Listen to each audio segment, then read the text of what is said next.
Yo, what's good, guys? Just finished, the top 50 players in the game.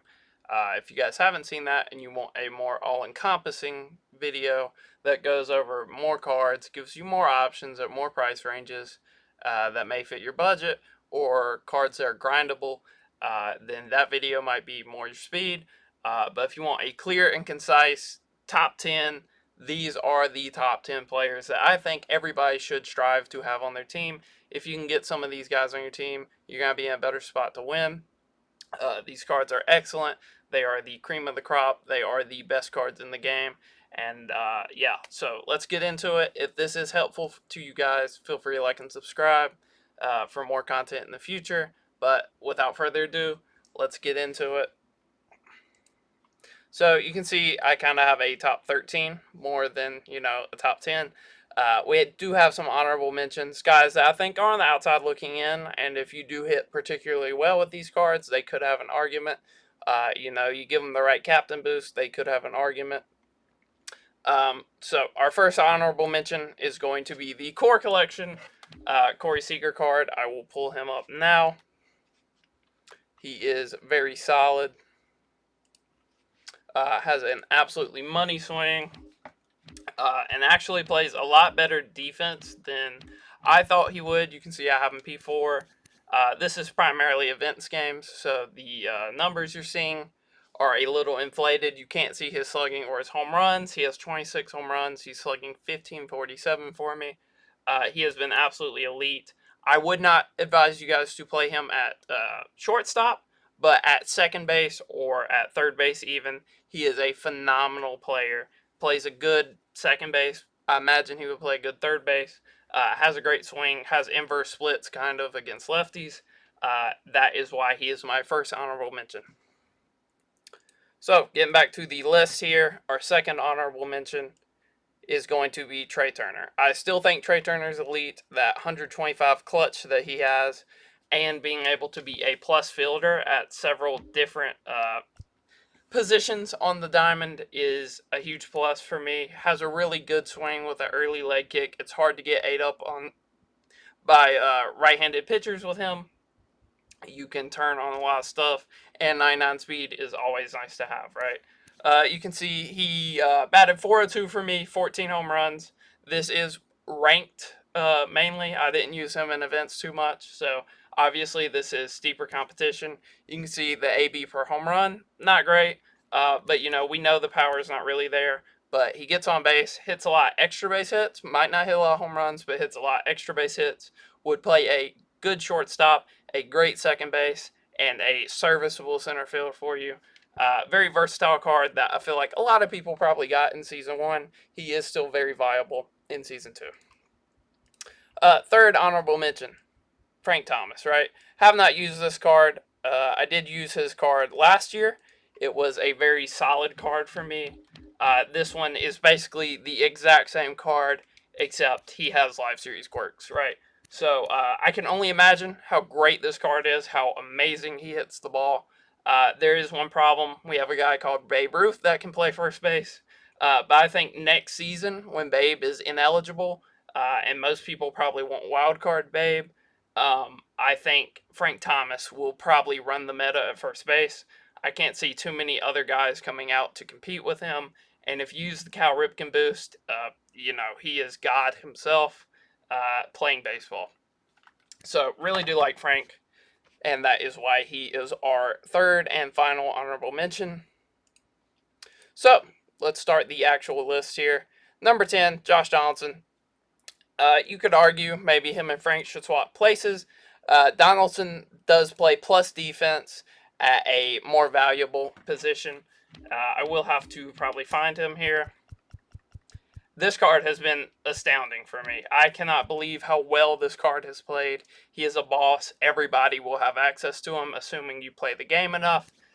He has been awesome, right? This is mainly events, so, the numbers are a little bit inflated from where he probably would be, but this card would still be batting 450 on Hall of Fame on Legend. This card is insane. You can see he's batting 571.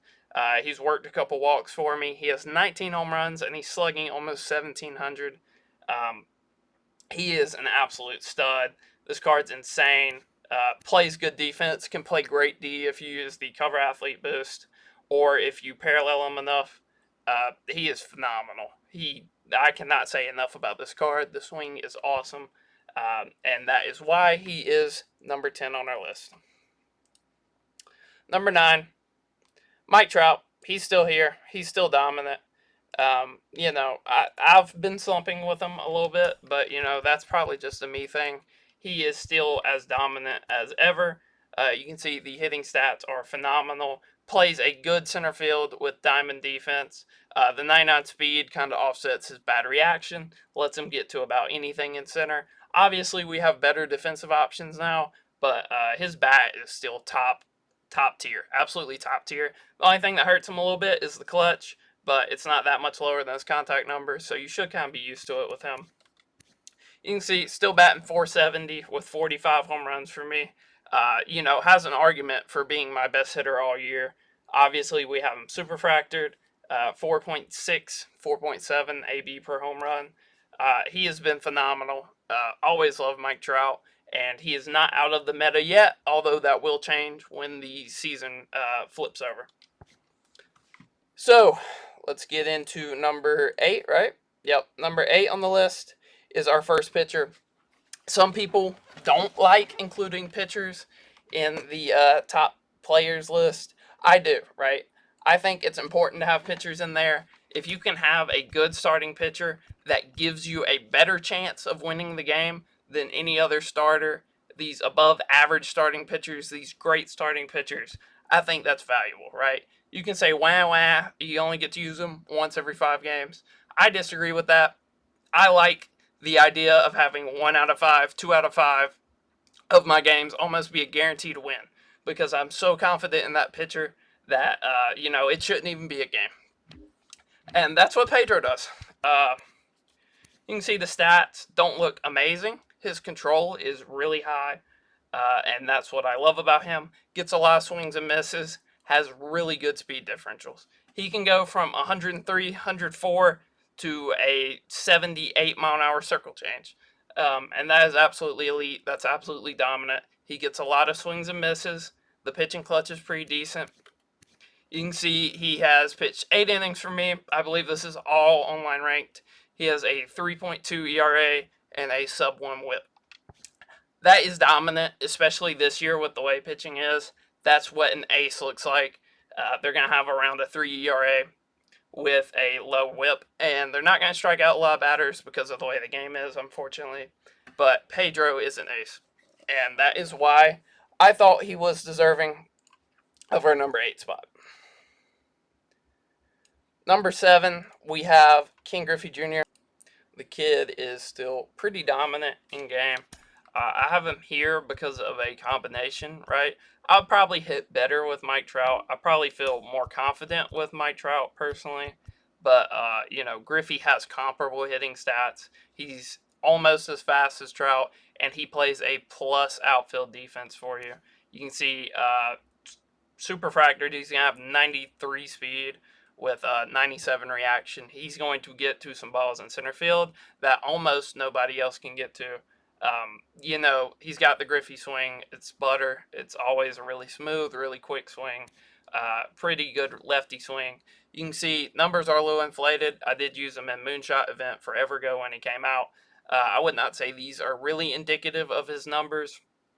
He'd probably bat like 430 for me in ranked, something like that.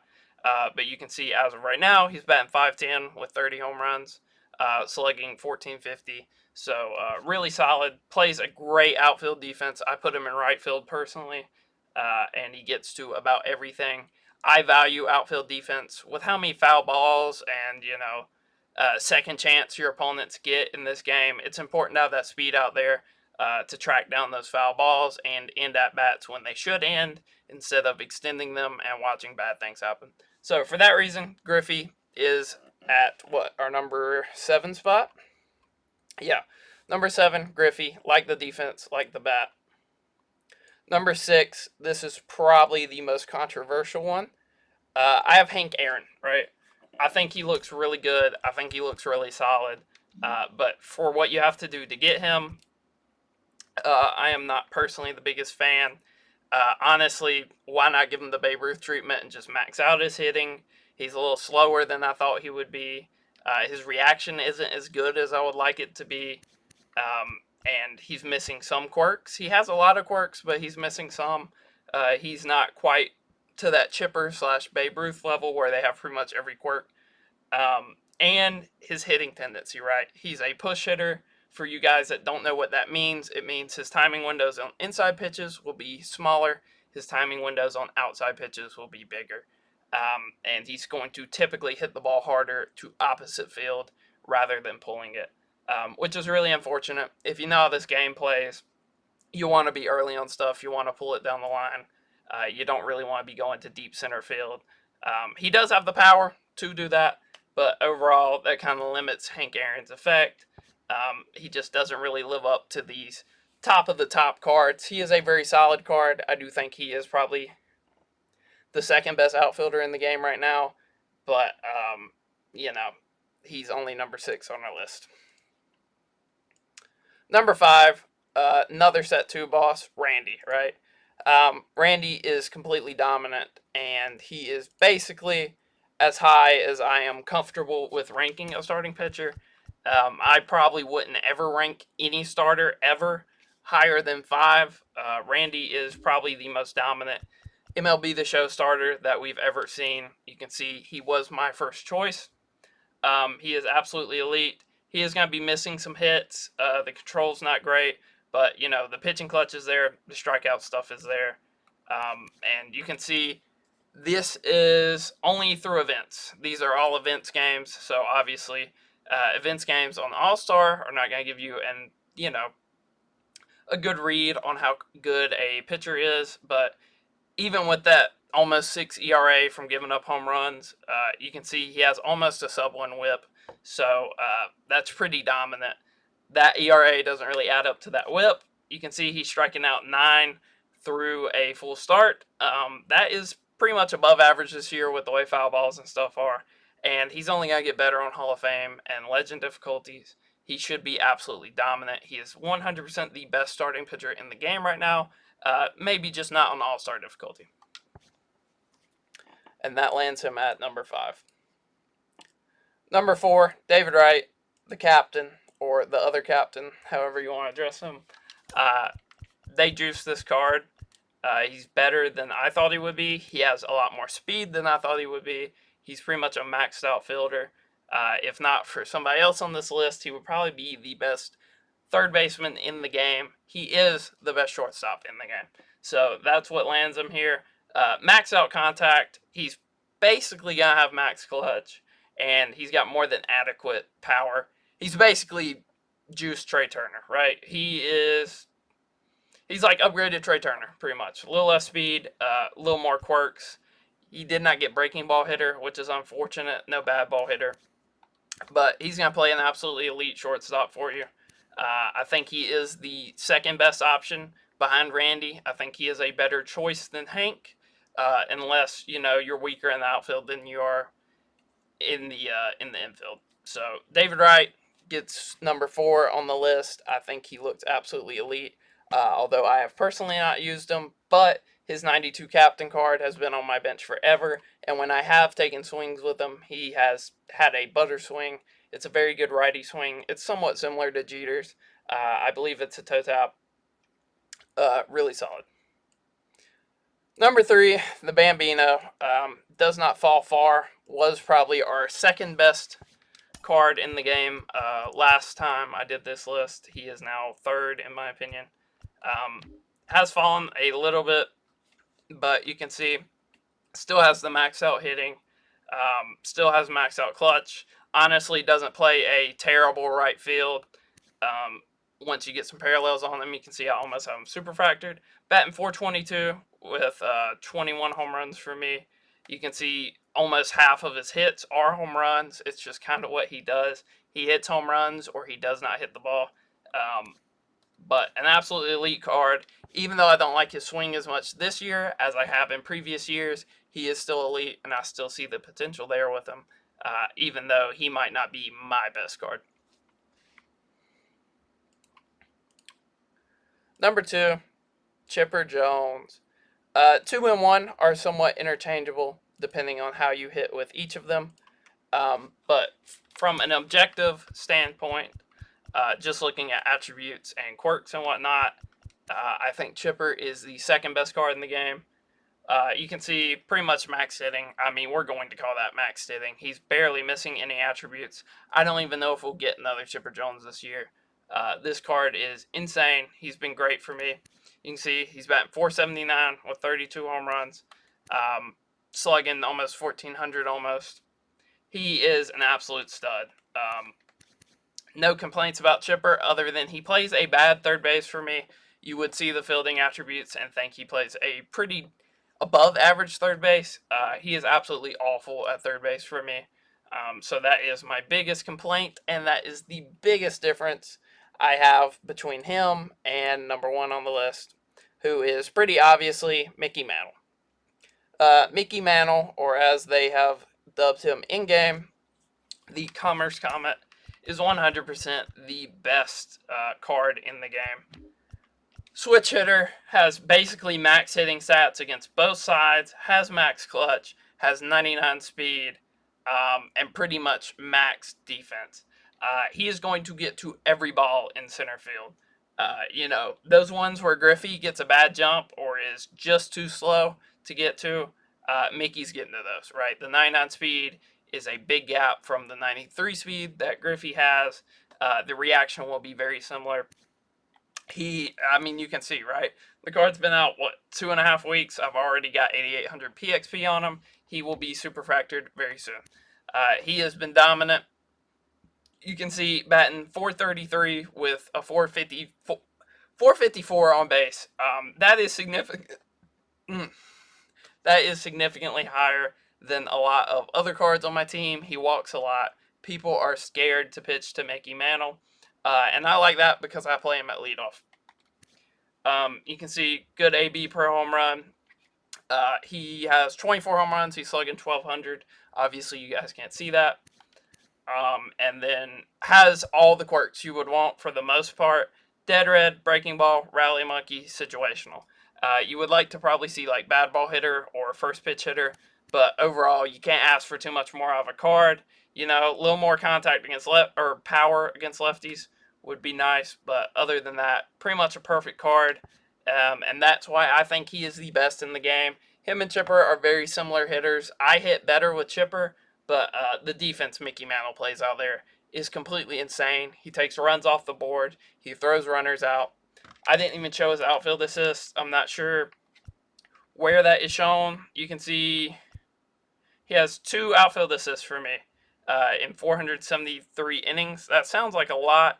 I don't know if that's completely accurate, but that's more than anybody else has, right? He throws everybody out. He has an absolute cannon in center field, and that's what really differentiates him from Chipper. His swing's probably worse, and his offensive production overall is probably worse, but he runs the bases a lot better, and he plays, I think, the best defense of any position player in the game. I can't think of anybody that fields their position quite like Mickey Mantle, other than maybe like Manny Machado. And yeah, guys, so that was my top 10, really a top 13, but that was my top 10 players in MLB The Show. 10 players that you guys should be looking to add to your squad, whether that be through grinding or buying them on the marketplace. And yeah, guys, feel free to like and subscribe. Till next time, peace.